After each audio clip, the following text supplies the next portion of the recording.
पार्वती जी फिर खड़ी हुई और माता पार्वती जी ने शिलाखंड पर खड़े होकर वापस निहारा। कोई बच्चा नजर नहीं आया, कोई बच्चा नजर नहीं आया। बार बार माता पार्वती बच्चे को निहार रही है और बच्चा चिल्ला रहा। बार बार पलट कर देखा जा रहा। फिर जब देखा पार्वती जी ने कि कोई समझ में नहीं आ रहा कि आखिर हो कौन रहा है, कौन चिल्ला रहा है, कौन बोल रहा है, किसको मालूम। थोड़ी देर बाद मां फिर सेवा में तल्लीन हुई। शिव महापुराण की कथा कहती है जब जब आप सेवा में तल्लीन होंगे, जब जब आप भगवान की सेवा में जाएंगे, जब जब आप किसी अच्छे कार्य के लिए अग्रण्य बनेंगे, तब कोई ना कोई आपको रोकने का प्रयास करेगा, किसी ना किसी तरह से तुम्हें थामने का प्रयास करेगा, किसी ना किसी तरह से तुम्हें रोकने का, अवरुद्ध करने का प्रयास किया जाएगा। पर तुम्हारी भक्ति प्रबल होना चाहिए, दृढ़ता प्रबल होना चाहिए, भक्ति की प्रबलता। मैंने तेरे ही भरोसे बाबा, तेरे ही भरोसे हवा बिच उड़ती जावांगी बाबा, डोर छड़ीला में कटी जावांगी, खोले मैं तेरी पतन शंभू, मैं तेरी पतन। शिव कथा कह रही। बच्चे ने फिर चिल्लाया और बच्चा जैसे ही चिल्लाया, अब की बार मां ने देख लिया। अभी तक मां देख रही थी पर्वत पर, अभी तक मां देख रही थी भूमि पर अब मां ने देखा कि एक जलाशय में एक मगर एक बच्चे को पकड़ने के लिए घाट पर आ रहा है। एक मगर, एक घड़ियाल, एक बच्चा सोया हुआ है, उसको पकड़ने के लिए घाट पर आ रहा है। छोटा सा बच्चा है। अब मां से रहा नहीं गया, मां से रहा नहीं गया। जैसे ही वो छोटा सा बच्चा चिल्लाया, पार्वती मैया पर्वत पे से कूद कर, जिस शिला पर माता पार्वती जी बैठी थी उस पे से कूद कर मां तुरंत मां उस शिला से कूदी और कूद कर जलाशय के पास में मेरी माता पहुंच गई। अब जैसे ही जलाशय के पास मेरी मां पहुंची और माता ने देखा बच्चा चिल्ला रहा है, मां मुझे बचा लो, मां मुझे बचा लो, मां ये घड़ियाल, ये ग्रह मुझे खा जाएगा, आप बचा लो मुझको। मां जाकर घाट पर खड़ी हो गई और खड़ी होकर माता ने घड़ियाल को रोका। ए घड़ियाल, ए ग्रह रुक, ए ग्रह रुक जा, तू इस बच्चे को नहीं खा सकता, तू इस बच्चे को नहीं खा सकता। घड़ियाल मुस्कुराकर बोला, हंसकर बोला, पार्वती जी इस सरोवर पर दिन के तीसरे पहर में जो भी मुझे मिलेगा वो मेरा भोजन होगा, ये मुझे वर प्राप्त है। तीसरे पहर में जो भी मुझे मिलेगा इस सरोवर के तट पर वो मेरा भोजन होगा। अब देखिए किसी किसी का एक समय होता है, जैसे आज बेटमा वालों की किस्मत है, आज बेटमा वालों का भाग्य है कि शनि प्रदोष के दिन आप ये पावन शिव महापुराण की कथा सुन रहे हो, तो ये आपका भाग्य है।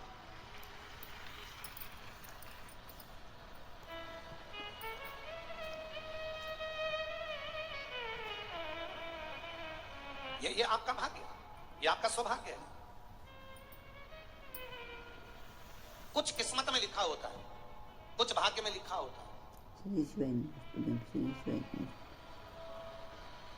अब एक ग्रह, तुम इस बच्चे को नहीं खा सकते। ग्रह कह रहा है कि दिन के तीसरे पहर में जो भी मुझे भोजन मिलेगा मेरे घाट पर मुझे खाना है, क्योंकि ये मेरा आहार है, ये मेरा भोजन है, मैं इसको खाऊंगा। नहीं, मां कहती है तुम इसे नहीं खा सकते, क्योंकि ये मुझे पुकार रहा, ये मुझे आवाज दे रहा है। और अगर ये मुझे पुकार रहा है, मुझे आवाज दे रहा है, तो तुम कैसे खा सकते हो उसको? तुम खा नहीं सकते। पार्वती जी कहती हैं तुम इस बच्चे को छोड़ दो। ग्रह कहता है ये बच्चा कौन है तुम्हें मालूम है क्या? किसकी संतान है तुम्हें मालूम है क्या? बहुत सुंदर संवाद ब्रह्मवेत्ता पुराण का है। आज शनि प्रदोष के दिन आप लोगों को थोड़ा स्मरण में ला दूं। किसी भी चीज का उद्यापन करो, 16 सोमवार का उद्यापन करो, चाहे तुम शुक्रवार का उद्यापन करो, चाहे तुम सोमवार का उद्यापन करो, चाहे तुम एकादशी का उद्यापन करो, चाहे तुम प्रदोष का उद्यापन करो, चाहे तुम जिस भी व्रत का उद्यापन करो, शिव महापुराण की कथा कहती है अपने घर के लोगों को गिनने से पहले बाहर के लोगों को गिनना जरूरी है। थोड़ा ध्यान देना।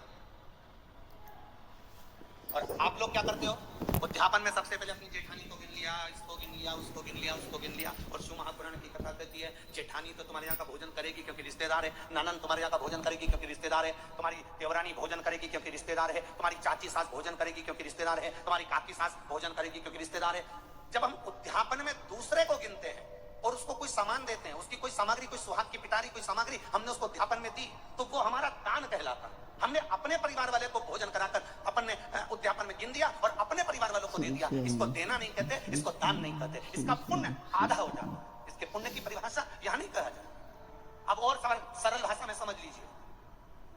कई माताएं कहती है हमने तो अपनी बेटी को यह सामान दे दिया, मतलब हमने खूब दान कर दिया। अब एक बहुत अच्छे से समझ लेना, हमने हमारी बेटी को ये दे दिया तो हमने दान दे दिया। हमने हमारी बेटी को पापड़ बना के दे दिया, हमने तो बहुत दान कर दिया। हमने हमारी बेटी को साड़ी दिला दी, हमने दान कर दिया। हमने हमारी बेटी को सामान दिला दिया, हमने दान कर दिया। बेटी दान लेने की हकदार नहीं है, बेटी अपने मायके का हक लेने को दमदार है। तुम बेटी को एक साड़ी देकर ये मत सोचना कि हम दान दे रहे हैं। बेटी तो खुद कन्यादान में जाती है। आप बेटी को अगर वस्त्र दे रहे हो तो दान नहीं कर रहे हो, आप बेटी को कोई सामग्री दे रहे हो तो दान नहीं कर रहे हो, आप बेटी को कोई सामान दे रहे हो दान नहीं कर रहे हो, आप बेटी के बेटे को 500 रुपए का लिफाफा दे रहे हो, ये दान नहीं कहला रहा है। ये वो अपना हक लेकर जा रही है। आई है माँ बाप के घर में तो साड़ी तो देना पड़ेगी, नहीं देगी तो काले कोट वाला दिला देगा। ये दान नहीं है कि तुम कह दो कि नहीं साहब हमारी तो हमने बहन बेटी के दान दे दिया, हमने तुम्हारी बहन बेटी के दान दे दिया, हमने तुम्हारी बहन बेटी के दान दे दिया, तो बहन बेटी कहीं भिक्षा मांगे तुमसे? अरे बोलो तो बेटवा वाली हो, बोलो बोलो जम के बोलो। तुम क्या भिक्षा मांगो? क्या हम भैया के जाए तो दान लेके आएंगे? दान लेकर बहन बेटी नहीं आती। बेटी अपने भाई के यहाँ से दान लेकर नहीं आती, बेटी अपने मायके से दान लेकर नहीं आती। बेटी मायके में जाकर अपने माँ बाप से और कहती है कि किसी ब्राह्मण को बुलाकर मम्मी सत्यनारायण की कथा कराकर थोड़ा सा दान दे दो। ये बेटी कहती है। बेटी दान लेकर नहीं आती है, बेटी दान दिलवा कर आती है। और बेटी मायके से अगर एक साड़ी भी लेकर आती है तो वो दान की नहीं, बेटी अपना हक लेकर आती है। जब तक माँ बाप हैं तब तक बेटी लेकर आती है। तो जितनी भी भाभियां हैं वो ये कहना बंद कर दे कि हमने ननन को कुछ दान दिया। दान नहीं। हम जानते हैं तुम अगली बार हमें बेटवा नहीं बुलाओगे इस बात के लिए, भले मत बुलाओ। पर जो रीत की बात है, यहाँ शिव महापुराण की कथा कह रही है, यहाँ शंकर जी का संवाद कह रहा है कि पार्वती जी कह रही हैं कि ग्रह कह रहा है पार्वती जी से इससे तुम्हारी कोई रिश्तेदारी है, ये बच्चा कौन है तुम पहचानती हो, इसके माँ बाप को जानती हो, इसकी रिश्तेदारी पहचानती हो, इस बच्चे को क्यों बचाना चाहती हो, इस बच्चे को मुझे खाने क्यों नहीं देना चाहती? पार्वती जी कहती हैं अगर मेरी संतान होती तो मैं छोड़ देती, पर ये ना जाने कौन है, किसका पुत्र है, उसने मुझे पुकारा है, इसलिए मैं इसको बचाना चाहती हूँ। बहुत ध्यान देना। अतिथि देव भव, अतिथि देव भव। ये इतने सारे लाखों लोग आए पेटमा में, इनसे किसी की रिश्तेदारी है क्या? अरे बोलो जम के बोलो। श्री शिवाय नमस्तुभ्यम। हर हर महादेव। आप सभी का मेरे चैनल धार्मिक वीडियो पर स्वागत है। पूज्य प्रदीप मिश्रा जी ने आज कथा में बहुत अच्छी बातें बताई हैं। पूज्य प्रदीप मिश्रा जी ने बताया है कि हमें भगवान का स्मरण करना चाहिए और हमेशा दान दक्षिणा करना चाहिए। पूज्य प्रदीप मिश्रा जी ने बताया है कि जब उनकी कथा होती है तो बहुत से लोग जो अतिथि होते हैं, जो कथा सुनने जाते हैं, उनको पानी पिलाते हैं और जो भी उनसे बनता है, चाय कॉफ़ी खाने की चीज़ें सभी देते हैं। पूज्य प्रदीप मिश्रा जी ने बताया है कि बेटी कभी भी दान की पात्र नहीं होती है, क्योंकि बेटी का हक अपने बाप के घर पे उतना ही होता है जितना बेटे का होता है। और कभी भी ये ना सोचे अपनी बेटी को देकर कि हमने दान किया है, क्योंकि उसने भी उसी घर में जन्म लिया है और उसका भी अधिकार उतना ही होता है। पूज्य प्रदीप मिश्रा जी की कथा और उपाय बहुत अच्छे होते हैं। अगर आप भी इन्हें सुनोगे तो आपको बहुत अच्छा लगेगा। पूज्य प्रदीप मिश्रा जी की कथा और उपाय देखने के लिए मेरे चैनल को लाइक, कमेंट और फॉलो जरूर करिएगा। मेरा चैनल है धार्मिक।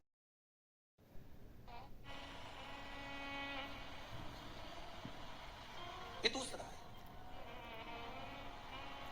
है, ये उसी में का हाल है।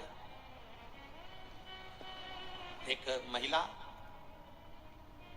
ड्राइविंग लाइसेंस बनवाने के लिए गई,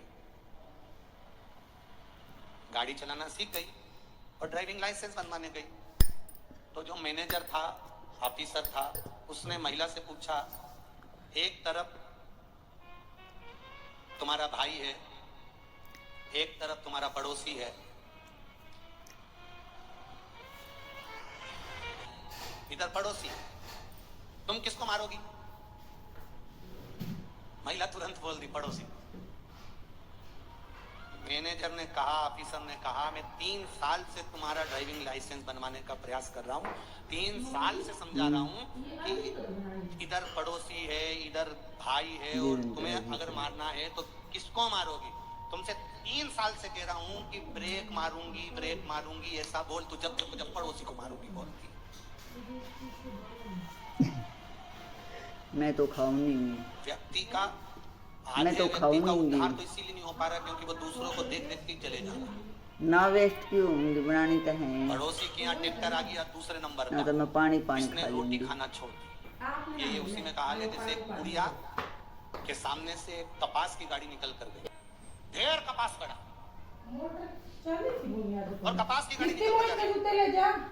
अब बुढ़िया ने सोचा, इतना सारा कपास कितने का बिकेगा, कितना पैसा आएगा, कितना धन आएगा। बुढ़िया सोच सोच के बीमार पड़ गई और नीचे टपक गई, बेहोश, चक्कर खा के नीचे।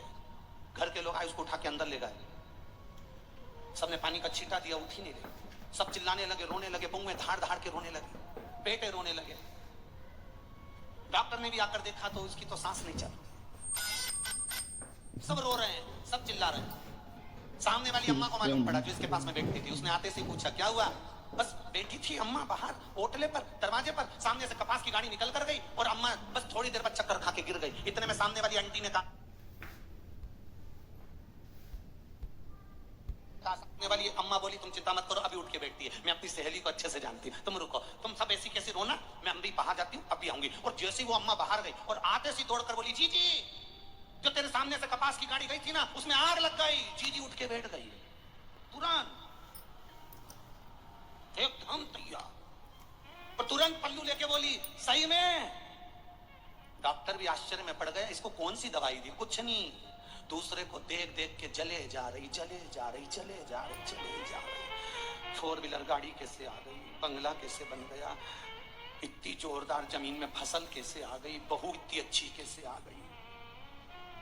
सब इसका कहना मान के चले, इतनी जोरदार बहू आई, और बहू भी आई नहीं के यहाँ छोरा भी हो गया, अब तो और मरी गई।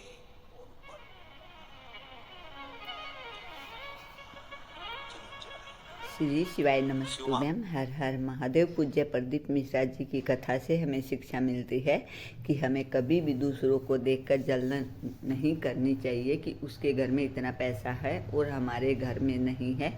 पूज्य प्रदीप मिश्रा जी ने ये बात भी बिल्कुल सच बताई है कि जो हमारी किस्मत में होता है सिर्फ वही हमें मिलता है। पैसा कमाने के लिए हमें मेहनत ज़रूर करनी चाहिए, लेकिन उस मेहनत से ही पैसा कमाए, ना कि किसी की बद्दुआ और किसी का दिल दुखाकर पैसा कमाए। पूज्य प्रदीप मिश्रा जी की कथा हमें साफ साफ बताती है कि हमें अपने मन से हमेशा ही साफ रहना चाहिए और हमेशा दूसरों की मदद करनी चाहिए।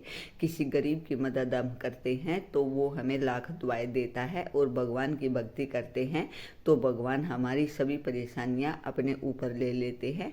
अगर पूज्य प्रदीप मिश्रा जी की कथा आपको अच्छी लगी तो प्लीज़ लाइक, कमेंट और शेयर ज़रूर कीजिएगा मेरे चैनल को। मेरा चैनल है धार्मिक वीडियो। श्री शिवाय नमस्तुभ्यम।